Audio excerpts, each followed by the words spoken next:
नमस्ते, मेरा नाम डॉक्टर प्रेरणा गुप्ता है। मैं एक इनफर्टिलिटी और आईवीएफ एक्सपर्ट हूँ। मैंने अपनी पढ़ाई एम्स न्यू दिल्ली से करी है और मैं दिल्ली में कार्यरत हूँ। आज हम बात करेंगे आईवीएफ कराने की करेक्ट एज क्या है।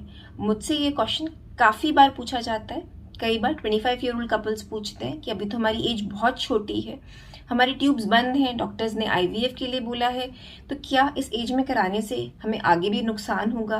क्या इस एज में कराना चाहिए या फिर थोड़ी देर रुक जाना चाहिए बिकॉज हम तो बहुत छोटे हैं? या फिर कई बार 40 ईयर ओल्ड कपल्स होते हैं जिनको लगता है कि अब तो हम बहुत लेट हो चुके हैं आईवीएफ कराने के लिए और अब हमें इस टेक्निक का यूज़ नहीं करना चाहिए। तो आईवीएफ किसी पर्टिकुलर एज ग्रुप में ही होता है या फिर हर एज ग्रुप में हो सकता है, इसके बारे में मैं आप से बात करूंगी। तो आईवीएफ और एज का बहुत ही इंपॉर्टेंट रिलेशन है।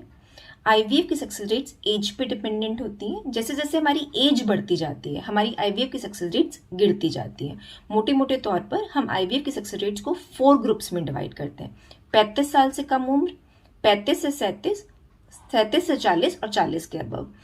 ये 4 ग्रुप्स में हम प्रेगनेंसी रेट्स क्यों डिवाइड करते हैं? बिकॉज इन 4 ग्रुप्स में अलग प्रेगनेंसी रेट्स होती हैं। लेस देन 35 में बेस्ट प्रेगनेंसी रेट्स होती हैं, 35 में 37 में भी अच्छी प्रेगनेंसी रेट्स होती हैं, 37 से 40 में प्रेगनेंसी रेट्स गिरने लग जाती हैं और 40 के बाद प्रेगनेंसी रेट्स में काफ़ी डिक्लाइन देखा जाता है।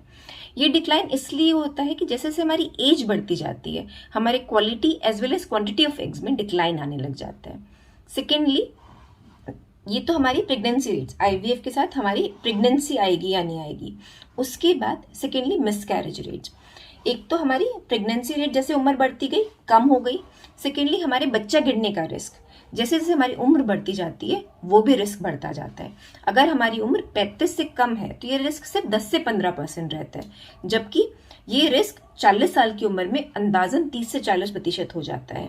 तो इन 5 सालों में मिसकैरेज रेट्स काफ़ी बढ़ जाती हैं और 44 ईयर्स ऑफ एज में तो ऑलमोस्ट 80% रिस्क हो जाता है कि मिसकैरेज हो जाएगा।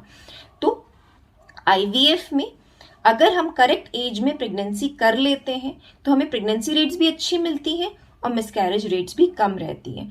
तो अगर आपको आईवीएफ के लिए कहा है डॉक्टरों ने तो उसमें आपको एज नहीं देखनी है। जिस टाइम भी आपको कहा है वो सही एज है, वो करेक्ट एज है। ये बातें जो मैंने आपको बताई हैं ये सारे आईवीएफ जिनमें आपके सेल्फ एग्स, खुद के एग्स इस्तेमाल होंगे, इनमें डोनर एग्स नहीं है। ये 40-44 ईयर्स ऑफ एज की जो मैंने आपको मिसकैरेज रेट्स बताई हैं या जो प्रेगनेंसी रेट्स बताई हैं ये खुद के अंडों की हैं। अगर यहीं पर आपने डोनर एग्स लिए हैं तो जो डोनर की एज है उसके हिसाब से आपकी प्रेगनेंसी रेट्स और मिसकैरेज रेट्स होंगी। तो आईवीएफ की करेक्ट एज तभी है जब आपको इंडिकेशन है। अगर आपको आईवीएफ की जरूरत है तो आपको एज नहीं देखनी, जितना जल्दी करेंगे उतना बेहतर रिजल्ट आपको मिलेगा। सेकेंडली, क्या छोटी एज में आईवीएफ कराने से नुकसान होता है? छोटी एज में आईवीएफ कराने से कोई नुकसान नहीं होता। ऐसा नहीं होता कि अगर आपको आईवीएफ करा लिया और नेक्स्ट टाइम आपको अगर प्रेगनेंसी नेचुरली हो ही नहीं सकती, लेकिन आपका आईवीएफ का इंडिकेशन एब्सोल्यूट होना चाहिए।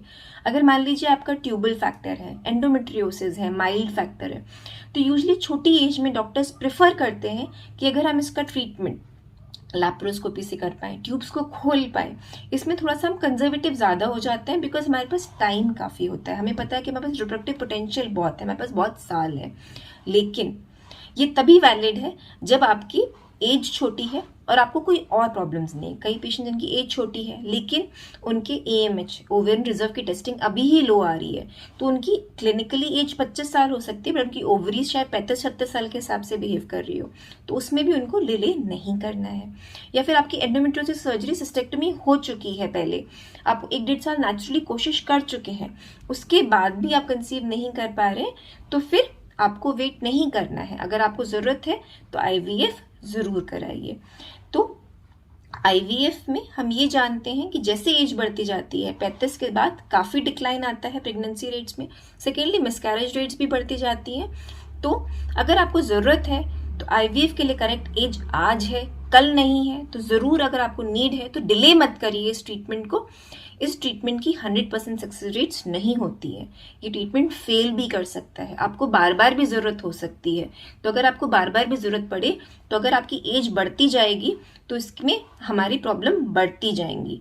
तो अब करेक्ट एज का ये मत वेट करिए। अगर आपको ट्राई करते हुए लंबा टाइम हो चुका है, 3 से 4 साल हो चुके हैं, कोई कारण नहीं मिल रहा है, अनएक्सप्लेन्ड है, लो एएमएच है, ट्यूब्स में प्रॉब्लम है, या फिर हस्बैंड के इश्यूज में हैं और आप नेचुरली ट्राई कर चुके हैं, तो इस ट्रीटमेंट से कतराइए नहीं। जो आपकी एज आज है वही करेक्ट एज है। होपफुली आपको ये इन्फॉर्मेशन इन्फॉर्मेटिव लगी होगी, आपने कुछ नया ही जाना होगा। आपके इस बारे में कुछ सवाल हैं तो ज़रूर हमें फ़ोन या ईमेल करिए और ज़रूर इस चैनल को सब्सक्राइब करिए। इसी से हमें कॉन्फिडेंस मिलता है, इसी से हमें एक प्रेरणा मिलती है कि हम आगे और वीडियोस बनाएं। थैंक यू, धन्यवाद।